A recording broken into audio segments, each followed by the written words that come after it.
Hello. Welcome to this brief video on settings and modules for draw steel in FoundryVTT.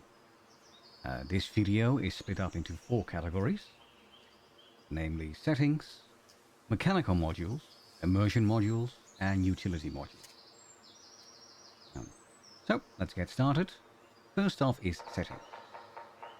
So in draw steel, as you can see over here, we have these dynamic token rings. They are used for a variety of features in the system, one of which is to colorize them. So for example, by default these are grey. But they are red right now because I used one of the new features from the 0.9 system to colorize them. And I can use these to basically, make them green, make them yellow, whatever, light blue this is. In any case, I'm using the dynamic token rings, but to use them I have to make sure, of course, that they are present. So, one setting I recommend is in the game settings, core prototype token overrides. You have to make sure that ring is enabled. Ring, meaning the dynamic token ring. This will make sure that whatever monster you import from the compendiums will have this token ring, and you are able to use the features that rely on it. The second setting I would recommend is, particularly in the case for the hero characters, make sure that you have the resource bars enabled.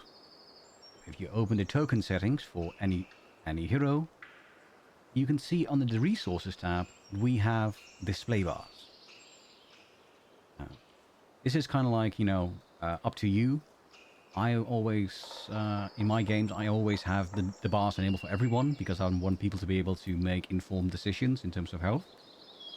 But the two values I would recommend showing is the stamina bar and the recoveries bar. This is because, in my opinion, they are two sides of the same coin. Somebody may be doing really badly in terms of stamina, but still have all their recoveries. And then they're still, pretty safe. However, somebody could be nearly full health, but could be completely tapped on recoveries, and then they are actually in a lot of danger. These bars are automatically updated, of course, when the values are adjusted. For example, if we look towards the conduit over here, you can click the recoveries button, and the recovery values go down, but the health goes up. So yeah, I would recommend that setting. Right, that's all the settings I wanted to kind of poke at. Let's start with the modules themselves. The first module I'd like to showcase is the token color marker module. Prior to the 0.9 update, this module was basically essential to track minions in groups, but now it's just a nice indicator. For example, let's say I select all these heroes over here. Actually, no, let me select all these minions over here. I can right-click them essentially, open this little fold-out menu, and if I just click it, it will assign a color to just that particular minion. However, if I hold down Shift on the keyboard, it assigns it to all the minions I have selected. So if you want to have a very visual way to kind of highlight specific enemies, then the token color marker is a great way to do it. It's important to kind of point out that you are able to upload, make your own markers with any color you like, enter numbers, words, or even upload images.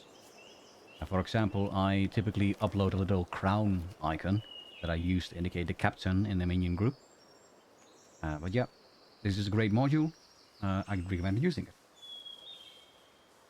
The second module from the mechanical category that I recommend is, well, not really a mechanical module, but it basically allows you to make use of certain mechanics of the system. For example, I have here a human guard. But let's say I want to reflavor this human guard. Maybe I want to make them an NPC with like a name and a background in my setting. So, I could of course upload some custom art, but the dynamic token ring has certain expectations in terms of like how large the image is and what it looks like. And if you don't really fit that mold, then the dynamic token ring doesn't really show. Luckily, there's a module that can help us with this. namely the module called Tokenizer. For example, I now have Tokenizer enabled, and because I do, I will be shown this prompt. So this is how the token art looks by default. I have some art on my clipboard on my computer. I will copy paste some art into this avatar section. And now on the right hand side, I will basically do away with all this other stuff. Click this button over here, use avatar image, delete the background, and then most importantly, click on the bottom right over here to add a mask. I will click this round one. So these are currently yellow to indicate that it's unlocked and I'm basically editing it. And as you can see, I will kind of move it around a bit, zooming and dragging until it fits. And then I will click apply. And now my custom art perfectly fits in the dynamic token ring. And I can still use all the various features that rely on it. In the case of the Tokenizer module, it's actually a fairly popular one and has a lot of settings.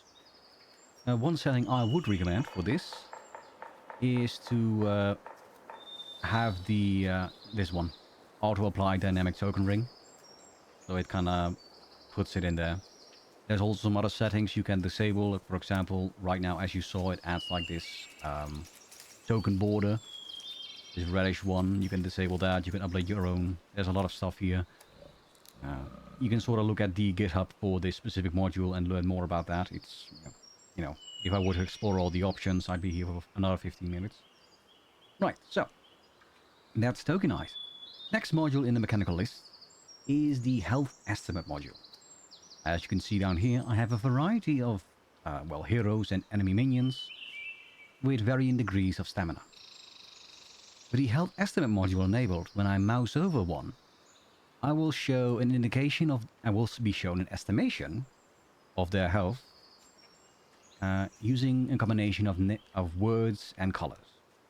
Holding down Alt on the keyboard will show me all of them.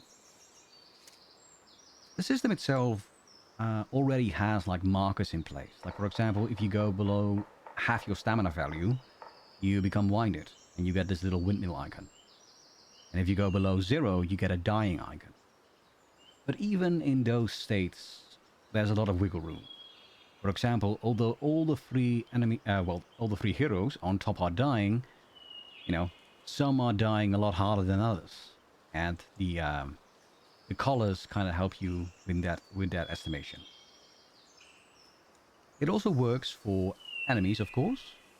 Enemies don't go into a dying state; they just, you know, die. But still, it could be handy. In the case, like usually your players cannot see the health bars, even though you as a director can. And so what the players see is just these estimations. This, you know, allows them to answer their own questions that would be like, you know, how's this guy looking? Well, they can just mouse over and see like, okay, he's winded, but like orange winded, so he's probably near death at this point. Alright, that is the health estimate module. In terms of settings, let's see, over here, you can change some colors and some stuff like that. The most important setting, I would say, is these estimation settings, which basically, you know, these indicate the various health values where the name changes essentially, where it goes from like winded to dead or otherwise. And you can kind of play with these values or change the names as you like. Alright, that is the health estimate module. The next module is a very simple one. It's this one, the bottom right. It is the dice tray module. If you ever find yourself in a position where you just need to roll some dice, you can click these, click enter, and it will roll those dice.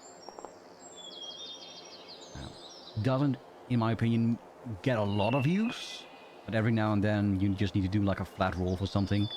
And then people will ask you, okay, how do I roll without clicking a button? Well, now you can just click these buttons. Alright, the next mechanical module I want to mention here is called Grid Aware Aura. So in the game, you have a variety of abilities which work in an aura, and some of them persist. An example for it would be that a conduit has a couple of abilities where they do something if you... they have like abilities they can use with their PT. and everyone in a certain range gets like a little bonus or whatever. And it would be nice if you could visualize that. And you can with the Grid Aware Auras module. So we will go over towards the configuration for this token, the Auras tab, and I have already entered here a couple of like auras. All of them various degrees of blue to indicate that they belong to the heroes.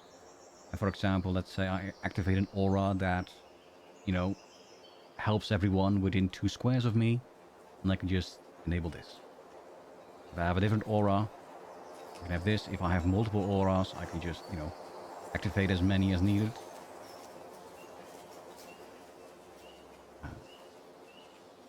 It's also possible to add auras to specific items or abilities. For example, in the case of the null, I actually added the aura towards the null field. So I can just enable this, and now the null field is active for the null.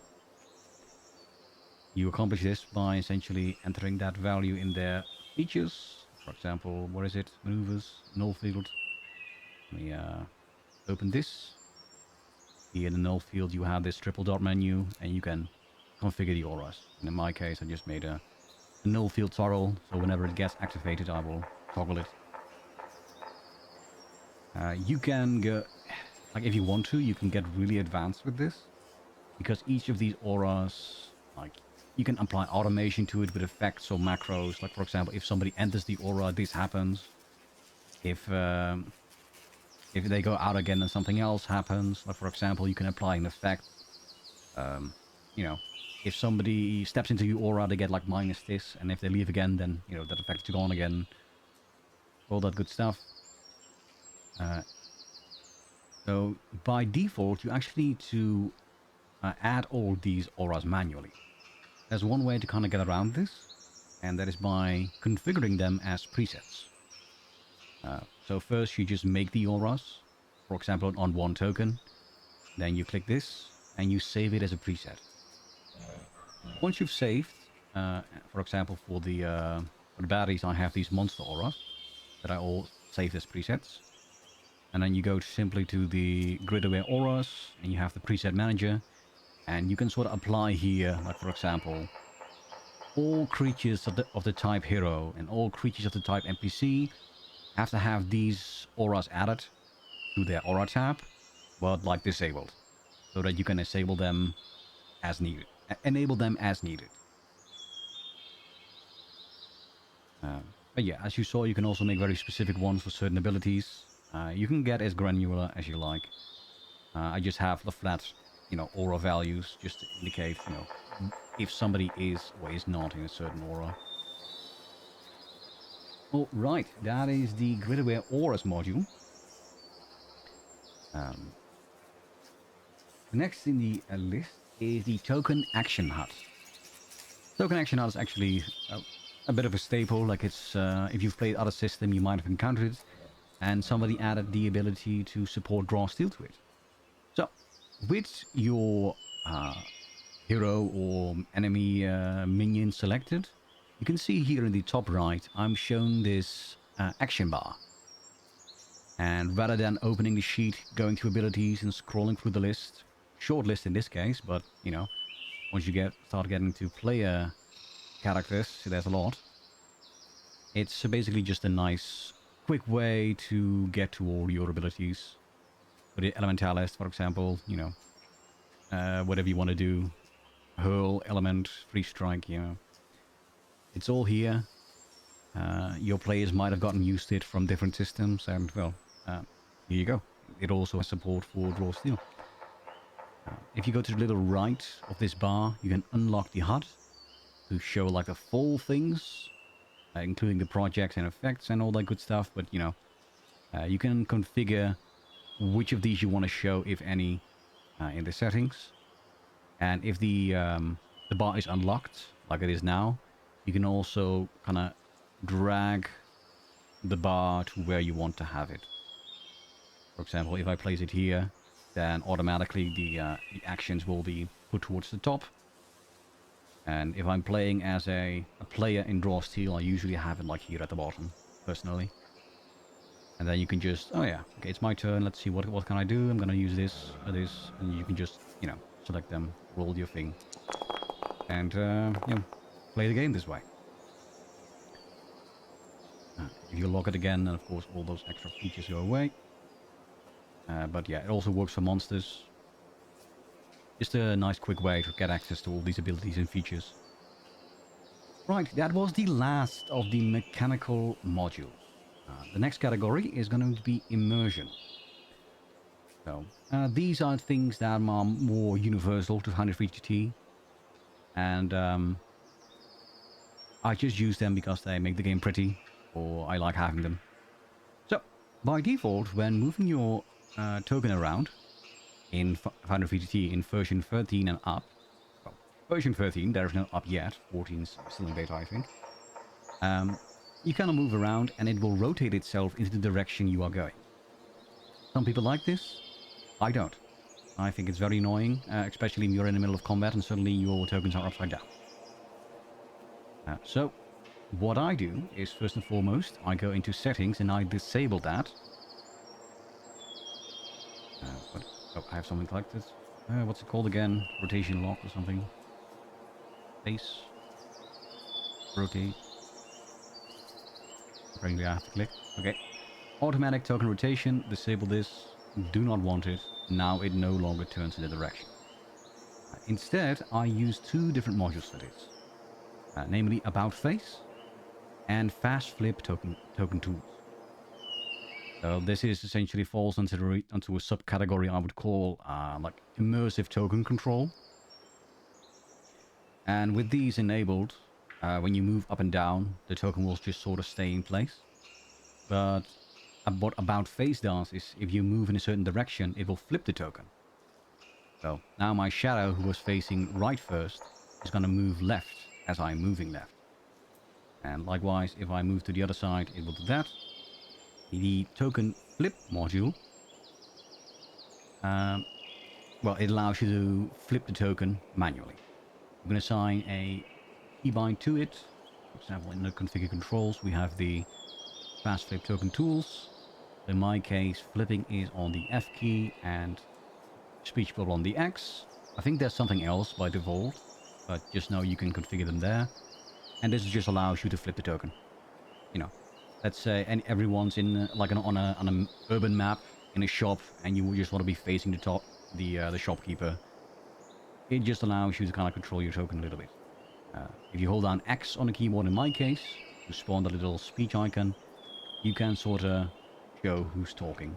For example, let's say I spawn in 3 human guards, and they are all identical, but you don't know who's speaking, then you can hold down X and just indicate that it's this dude that's talking.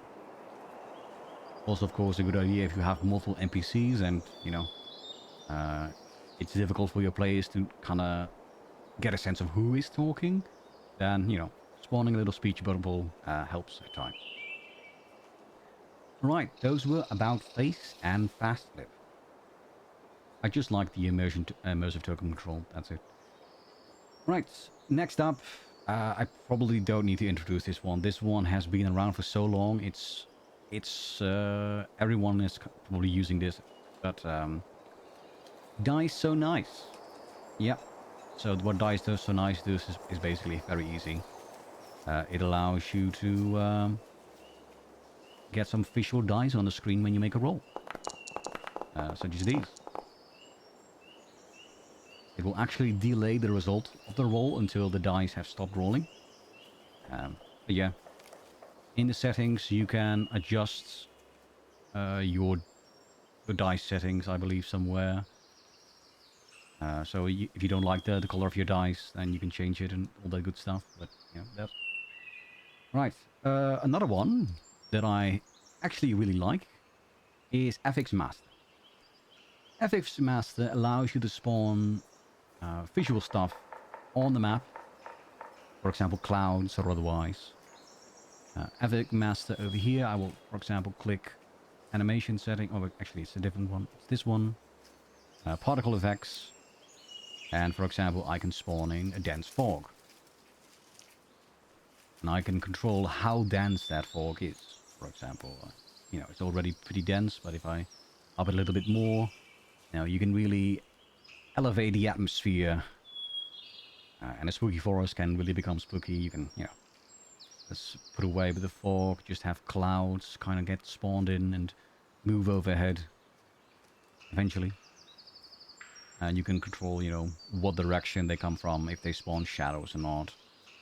Um, be kind to your players. I have had, sadly, players that play from like laptops and stuff like that.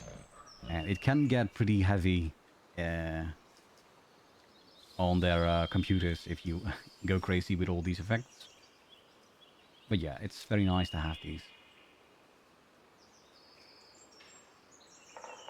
Oh, right. You can just sort of play around with this. But I like having it. Actually, let's leave these on.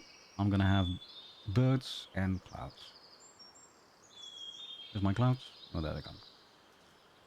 Right, so that is the FxMaster module. Another one, which is very minor but actually helps a ton, is the image hover module. When you mouse over a token, it will show like an enlarged version of that art into the bottom left. And what it shows is actually the avatar art instead of the token art. So for example, if I add this dude over here, add the mask again, do that whole stuff again. And as you can see, this shows like this on the token, but if I mouse over it in the bottom left, you can see the full art. Yeah. You can control with the settings in what corner this is shown and how large it is and all that good stuff. I think bottom left is fine. I have also had it in the bottom right at times in the case of Pathfinder, because, if you're using PF2E HUD, then this gets covered. Anyway, that is image hover. Another one here is small time. So small time is a little clock in the bottom left, which you can sort of place where you like. And you can configure your scenes and actually have it set as a default as well, that it allows darkness control. For example, what does that mean? For example, it's 7 AM now, it's bright out. If we move the time until the end of the day, it will automatically start to kind of make it darker, to add a little bit more, atmosphere, a little bit more immersion. So yeah, that's why it's under the immersion category. That's small time. Now a relatively new one and specific to draw steel. As you know, as you probably know, maybe you don't know, the draw steel system has in its compendiums all the monsters listed. Like all the good stuff was included in the license, and the people that made the draw steel system were allowed to import them so that you can just drag them in and have the monsters available. What is not included in that license is the art, however. So in most cases, they've been using these placeholders, essentially, that indicate their creature type. So, it's this icon for the minions. It's this icon for the ambushers. So a module that I am using since a short time ago is called Hand-Drawn Tokens for Draw Steel by Max Hamm. Thank you, Max Hamm. And what does this do? Well, it's very easy. It just adds custom art. Yeah, so, somebody is basically doing the, praiseworthy effort to make art for all these monsters, so that when you drag them into the map, you have art. So yeah, big props to Max Hamm. If this kind of art is too not to your liking, if you're playing a very serious game, then you can choose not to use it. But I like it. I'm using it. Right. Finally, we are going over towards the final category, namely utility. So there's a couple of modules here, only 5 actually. First one I'd like to mention is in the top right over here, called Progress Clocks. As you can see, you can choose 2 types of visualizations, just numbers, or a pie chart, where you can sort of, fill it up. In my case, I just like the numbers. I just had it shown to, show off the options. And in my case, I use this for negotiations. So when you're starting a negotiation, then based on the level of hostility the enemy has towards you, you start at a certain level of interest and patience. So in the case, let's say these guards kind of walk up, they are suspicious, and so they have an interest in patience of 2. You start your negotiation, and depending on the result of the rolls, you can increase and decrease these numbers until, you know, it comes to a result. So if it comes to 5, then, you know, it's all good. If the patience runs out, then you might be in trouble. So yeah, that's what I use the... what's it called again? Global progress clocks. Yep. There will link in the description. Right, next up. The GOAT. The greatest module there ever has been. And ever will be. It's quick insert. I've been using this for years at this point. What does this do? It just adds a quick insert bar. You press Ctrl space on the keyboard, and you just have access to everything. For example, Orc. Yeah, so all the Orc monsters from the compendiums. You can configure in the settings which compendiums you want to be have included in this. But you can just, yeah, there we go. Now I have these Orcs. Maybe I want to spawn in Ajax. There you go, Ajax the Invincible is here now. Everyone's in trouble. Yeah. Goblin. You know, it's just a fuzzy search, but it really does help. You can use filters, for example, actors, and it will only show actors. If you use something else, like for example treasure, it will only show you treasure. So if you want to do something quickly, quick insert is a great help in that regard. Alright, next up is Ownership Viewer. What does Ownership Viewer do? It assigns a little color to whoever has access to a certain sheet. So as you can see, I made a test user over here. They have the color green. As shown here, they have access to the sheet Lydia. So there's a little circle next to the name to indicate that they have permission for this. So in the case of this one, like everyone has access to the presets. So that's why they have that sword, a little ball with all the colors. It's just very handy. Whenever you are struggling with permissions, like, oh, I'm going to show you this art. Can you guys see the art? No, we can't see it. Oh yeah, I can see it. There's no little bubble there, so there's permission here. Anyway, that's nice. Ownership Viewer. Next up, bulk task. Bulk task, what does that do? Well, it allows you to perform bulk tasks. For example, I just dragged in a lot of monsters. Maybe I don't want them to have them cluttering up the sidebar. So I can just, you know, select all these, click select all, and then click delete. Now they're all gone. If you don't know, everything that's in the sidebar is going to have to be loaded by your players.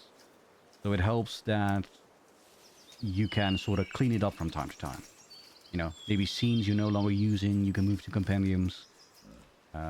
Monsters that have been defeated and will never come back, you can just throw them into a compendium for if you want to use them again in a different campaign, but they won't be slowing down your game. Alright, next up, PopOut. PopOut allows you to, well, as you may know, if you double click a token, it shows the sheet. You can click the header, just kind of have it on the side. But a lot of players enjoy having their sheet on a different screen. So this is the same game in the browser, but this time I'm logged in as the test user. I can, for example, click this Elementalist, click PopOut, and now I have it. And now I can drag it to my second monitor. I can have it side by side. Just kind of up to me, I guess. The rolls still work, of course. That's very important. For example, I click this. It still makes the rolls. So that's PopOut. And that was it, actually. That was the final utility module. I hope this helps you in setting up your own draw steel game. And thank you for watching.